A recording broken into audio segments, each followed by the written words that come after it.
Donc, évaluer, c'est porter un jugement professionnel. C'est fournir de rétroaction USB, encore là, utile, spécifique et bienveillante. Travailler sur la progression, puis c'est analyser le processus. Fait que ici, seulement le pédagogue en vous peut évaluer, mais c'est important d'évaluer beaucoup plus que de corriger. Donc, Xelexio, c'est une plateforme d'évaluation. On vous fournit 1200 indicateurs observables, selon la PFEQ. On vous donne 400 commentaires USB dans la plateforme. Ça, c'est déjà fourni à une intelligence artificielle qui va se mouler à votre façon d'évaluer. Donc, les commentaires sont déjà séparés par constructifs et positifs. Vous avez au-dessus de 1000 ressources pédagogiques gratuites pour votre élève qui sont séparées par niveau et par matière. Donc, pendant votre évaluation, si en français, par exemple, vous dites « Thomas, attention à ton orthographie », notre système automatiquement va faire « Thomas a besoin d'aide en orthographie », on va y envoyer des ressources en orthographie. Fait que vous allez voir qu'il y a une autonomie qui va se créer à travers la technologie. Vous avez accès à des grilles du MEC qui sont dynamiques, fait que vous allez pouvoir les multiplier, les modifier comme vous souhaitez. Vous avez également le partage des grilles. Tous les membres Xelexio peuvent se partager des grilles. Fait que vous pouvez les envoyer, les modifier, travailler ensemble sur la même grille, ça devient vraiment plus intéressant. Vous pouvez partager vos commentaires également.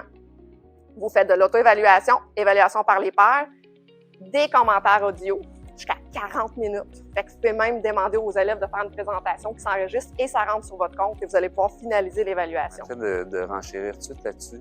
Quand on parle de commentaires USB, moi-même, je n'étais pas tant familier avec cette terminologie, mais ce qui, à la base, m'a motivé à utiliser ce genre de plateforme, c'est quand on corrige des labos, on corrige des examens, on veut faire la rétroaction à l'élève. Puis mon Dieu que c'est long, toujours réécrire les mêmes maudites affaires, t'as oublié ton titre à ton tableau.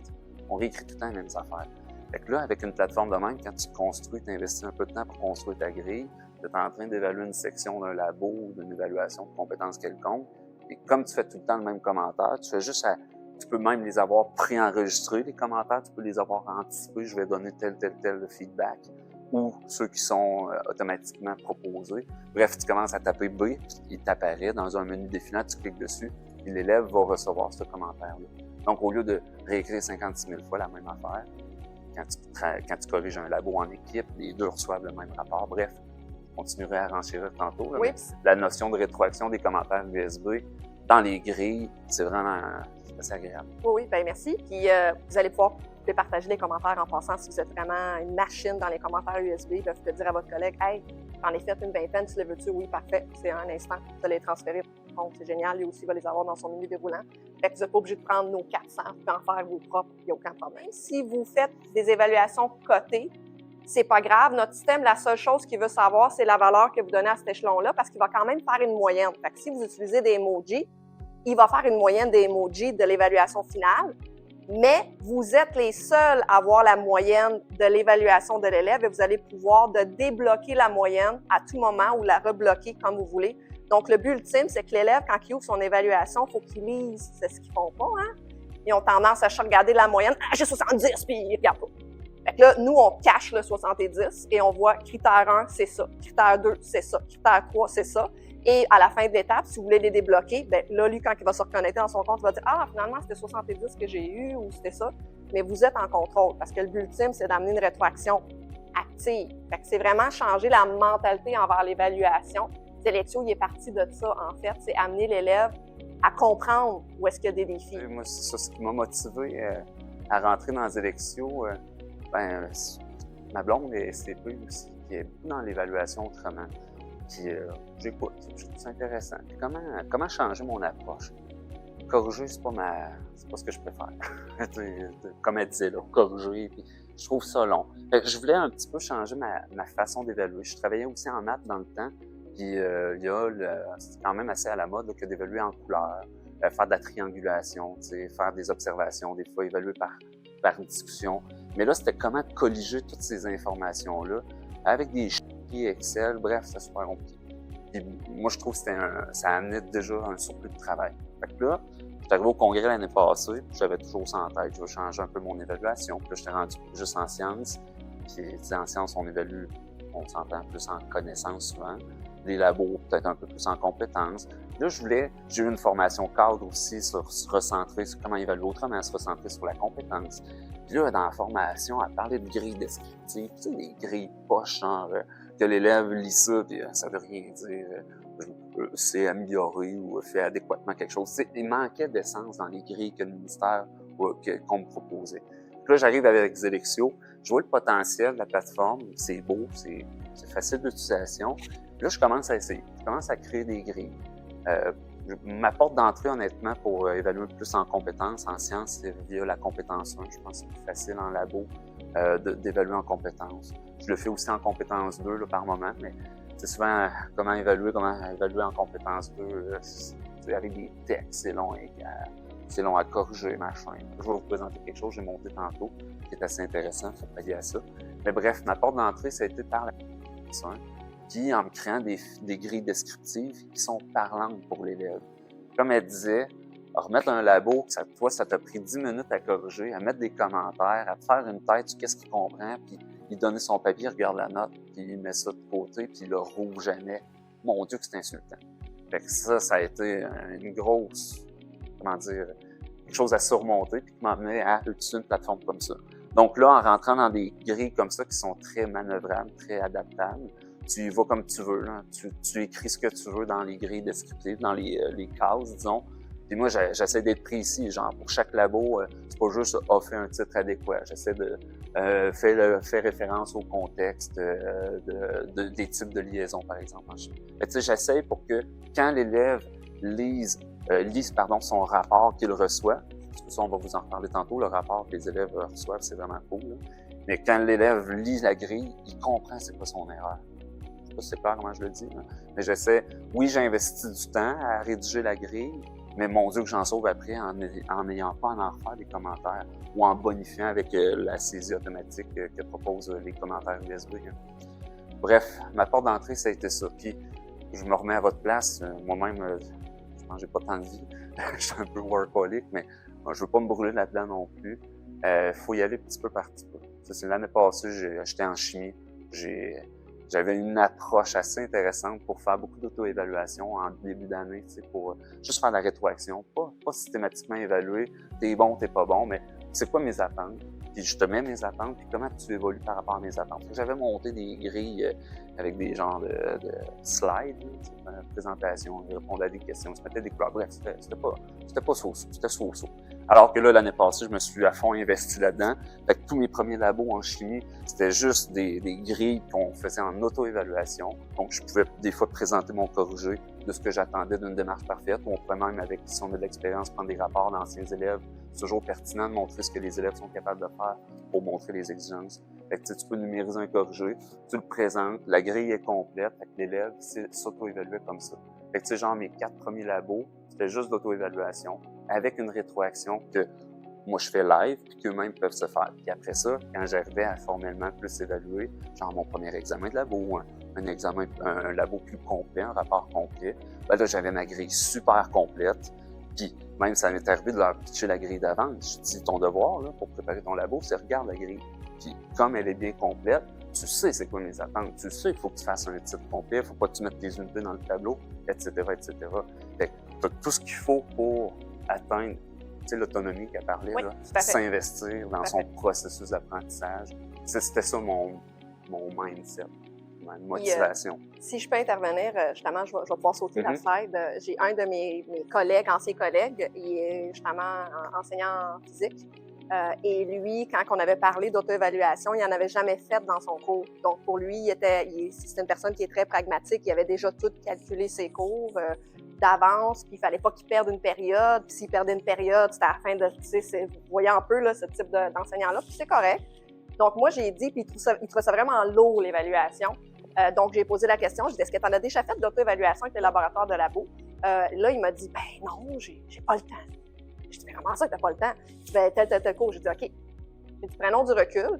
J'ai dit, prends ton laboratoire de physique que tu as fait. J'ai dit, donne-leur ta vraie grille d'évaluation. J'ai dit, partage-la. Fait que là, je l'ai plugué sur Zelexio. J'ai dit, prends une période où est-ce que tous les élèves sont sur leur écran, ils ont leur laboratoire, et là, ils évaluent en utilisant ta grille sur l'auto-évaluation. Et là, ils peuvent laisser des commentaires. D'ailleurs, eux autres aussi ont accès aux commentaires USB, donc ils ne sont pas dépourvus, ils ont la même chose. Ils peuvent avoir accès à vos commentaires également. Donc là, ils faisaient leur auto-évaluation. Et là, il a dit, il l'a reçu après, j'ai dit, j'aimerais ça que tu corriges, parce que l'auto-évaluation, de la manière qu'elle rentre dans notre système, c'est qu'encore là, vous êtes le même. Fait que l'auto-évaluation va rentrer, mais elle ne sera pas publiée jusqu'à temps que vous l'avez révisée. Fait que vous allez pouvoir changer les cases et vous allez pouvoir changer les commentaires et vous allez pouvoir répondre à son commentaire audio. Fait qu'il y a 2 commentaires. Fait que là, vous venez de faire comme un peu une entrevue avec l'élève que vous dites, ben, je suis pas d'accord ou telle chose, telle chose. Fait que ça vient vraiment génial. Et j'ai posé la question, quand tu as corrigé le laboratoire de labo suite à l'auto-évaluation, est-ce que ça a été plus rapide? Et il a fait extrêmement. Il dit, j'ai pu passer rapidement. Je dis, j'aimerais ça que tu me reviennes sur son 2e labo. Et ce qu'il a remarqué à son 2e labo, c'est que les élèves, en fait, ils faisaient du deep learning. Fait qu'ils faisaient beaucoup moins d'erreurs parce que c'est différent quand on parlait de leur donner une note. Même quand vous leur donnez une évaluation et vous leur indiquez, tu as oublié ton hypothèse, ils vont le lire et ils vont faire « OK ». La majorité. Il y en a qui vont s'impliquer, là, je ne vais pas tout le monde mettre dans le même bateau, mais là, rendu au prochain laboratoire, ça se peut qu'ils s'en rappellent pas, qu'ils ont oublié l'hypothèse, puis ils vont l'oublier encore. Vous êtes d'accord avec moi? Si ça arrive, c'est récurrent, parce qu'il n'y a pas eu d'effet de deep learning. Quand ils vont faire la grille, ils vont s'auto-évaluer. Là, il faut qu'ils prennent le temps de dire « Ah, mais j'ai oublié mon hypothèse, j'ai oublié de la mentionner. » Et là, c'est là, en fait, qu'on active justement le fait qu'il s'implique lui-même au prochain labo. Bien, il y avait beaucoup moins de pourcentage d'erreurs parce que ça venait de lui, cette réalisation-là, dans l'auto-processus. Fait que ça fait en sorte qu'il y a vraiment une progression qui se fait quand vous l'impliquez, l'élève, dans il ou elle, en fait, dans son propre apprentissage. Elle disait, tu sais, mettons l'auto-évaluation, puis après on récupère pour valider l'auto-évaluation des élèves. Tu sais, moi, je me suis doté d'une technique, là, juste pour vous le partager. Je me suis créé un genre de clé de correction. Tu sais, c'est-à-dire que l'élève, quand il fait sa rétroaction, qu'il remplit sa grille, il faut que sur sa copie, il mette des biens, 3 petits points, plus ou moins. Tu sais, en ce sens que comment je commentais, comment je présentais la grille et les attentes. Je dis, ben, t'aurais dû faire ça, ton titre est-tu complet? Je prends tout le temps l'exemple du titre, là. Mais, fait que l'élève peut écrire à côté plus ou moins 3 petits points de cette façon. Quand moi, je récupère sa copie, je veux pas la recorriger, sa copie, là. Je veux juste faire un survol, là. Fait que je reprends sa copie, clac, clac, clac, ça a d'allure, parfait, je valide. Tu sais, c'était pas un surtemps tant que ça. Des fois, ça m'arrive de baisser, des fois, ça m'arrivait de remonter. Il faut pas sous-estimer les élèves, pour vrai, sont assez bons en auto-évaluation. Puis, tu sais, notre finalité, c'est de les rendre compétents, puis en les impliquant comme ça dans le processus de qu'est-ce que je fais de bien, qu'est-ce que j'aurais dû faire pour m'améliorer, ben c'est vraiment efficace. Moi, pour l'avoir fait l'année passée, comme je disais en chimie, là, toute ma première étape, j'étais en auto-évaluation. Quand je suis arrivé en 2e étape, ça se corrigeait comme un pet. Mes labos, parce qu'ils sont tellement investis puis imprégnés de mes attentes. D'un bord, je clique, je corrige, je clique. Tu sais, ça va bien.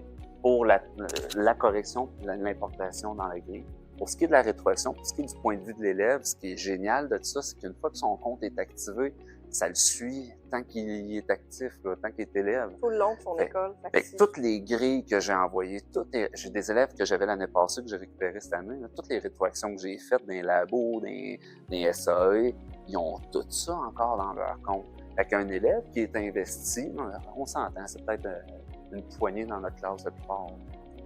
C'est pas tous les élèves qui vont vraiment aller lire tout assidûment, mais ceux qui le sont investis, c'est un outil solide là, parce qu'ils peuvent reprendre mes anciennes évaluations, mes anciens commentaires faits. Les commentaires les plus utilisés apparaissent dans leur profil. Fait qu'ils ont un portrait assez rapide là, de ce qu'ils font bien ou ce qu'ils font pas bien. Mais tout est sur la plateforme. Fait qu'ainsi, l'élève peut retrouver un examen de labo de l'année passée, relire la rétroaction qu'il y a eu. Si on a fait un commentaire audio, et ça, c'est vraiment le fun. Quand tu finis de corriger un gros projet, ça ne fait pas systématiquement tout, là. Fait que tu as un gros projet, à la fin, tu cliques. Hey, bravo, Steve, t'as bien travaillé. Ça parle à l'élève. Ça parle à l'élève que de se faire parler, là. Si tu fais un résumé. En tout cas, moi, les élèves apprécient beaucoup. Ah ouais. Comme depuis tantôt, je parle plus en labo. L'année passée, j'ai enseigné les sciences de 3, puis je trouvais que le système digestif était une bonne opportunité d'y aller plus en compétence. Fait que je leur ai proposé une banque de mots comme ça, puis ils devaient me raconter l'histoire du système digestif, comment ça fonctionne en me parlant des structures, les types de transformations. Je l'avais fait avant de trouver Zelexio, ça, puis mon Dieu, c'était à corriger, là. C'était long, c'était épouvantable. On voit pas l'ensemble, là, mais il y avait 2 pages d'espace pour écrire du texte. Fait que c'est long à corriger sans bon sens. Fait que là, quand je l'ai réessayé avec Zelexio, je me suis monté une grille en 3 critères à peu près. Puis je pense qu'on va pouvoir la voir. Ah ouais. Puis sincèrement, là, ça se corrigeait pratiquement de même. Une lecture du texte, clic, clac, clac. Ça me faisait un jugement assez pertinent, je trouve, de la situation. Oui, puis merci d'avoir mentionné notre plateforme. D'ailleurs, c'est ça, elle suit tout le long du parcours. Fait que si votre collègue de l'année suivante prend Zelexio, ben, elle va avoir accès à tous les dossiers pédagogiques parce que notre plateforme avec l'intelligence artificielle va faire un portrait pédagogique de l'élève où est-ce que vous allez avoir les 4 commentaires les plus récurrents, positifs qui ressortent, puis les 4 commentaires à plus à défi qui ressortent à travers l'année. Donc, vous allez être en mesure d'aller voir rapidement où est-ce qu'il y a des forces puis où est-ce qu'il y a des défis. Donc ça devient intéressant, autant pour l'élève que pour vous, les deux, vous allez le voir. Donc, il y a même des petits, je pense que c'est une plante quand c'est constructif, donc ça pousse, et l'autre, c'est une étoile. Donc, c'est une belle façon aussi de promouvoir cet aspect-là pour les élèves. Et éventuellement, on va l'avoir par critère, fait que ça va être magique, ça va être beaucoup plus simple. Des fois, on n'ose pas de faire l'évaluation par les pairs parce que c'est exhaustif. Vous êtes d'accord avec moi? Pensez 30 feuilles fois 30 élèves, là, c'est exponentiel. Vous ramassez ça, vous faites le survol. Moi, j'en faisais dans mon cours, puis j'avais des hauts de cœur quand je voulais le rentrer, puis il fallait que je consulte. Puis là, c'était pas toujours pédagogique de certains élèves. Il y en a que c'était très extraordinaire. Donc, quand Zelexio a été monté en tête, je voulais que l'enseignant contrôle tout, puis je voulais que tout vienne se combiner à une seule place. Donc, si vous partez d'une évaluation par les pairs, d'ailleurs, que ça peut être extrêmement positif pour vos élèves parce que c'est le fun d'avoir des commentaires de ses pairs et en même temps, ça va développer le sens critique et ils vont comprendre également des fois où ce que les autres peuvent se situer puis dire « Ah, OK, oui, c'est vrai, j'ai fait ça différemment. » Mais vous êtes en contrôle, fait que vous allez pouvoir, on va vous le montrer, supprimer les commentaires, changer les commentaires, faire une moyenne, supprimer une évaluation d'un élève, le rencontrer au besoin. Donc, vous êtes vraiment en contrôle de tout ça. On a fait le test à travers tous les adolescents qu'on peut avoir et on s'est assuré que vous êtes le pédagogue, que vous avez le contrôle sans vous acheter une charge cognitive. C'est vraiment une licence pour l'enseignant, puis c'est pour aider les élèves. Fait que ça vient vraiment, c'est pour vous. C'est un outil de travail. Moi, je le vois comme un outil de travail pédagogique. Là, on ne parle pas de 1000 $ par année. Non, pas en tout. Vous allez voir, vous allez faire « Ah, OK! » Sur ce, ben, je vous remercie de votre temps. Si vous avez des questions, ça nous fera plaisir de vous répondre. Puis, je vous souhaite de bonnes évaluations pédagogiques et une bonne fin d'étape. Ça s'en vient. Merci beaucoup. Merci à vous.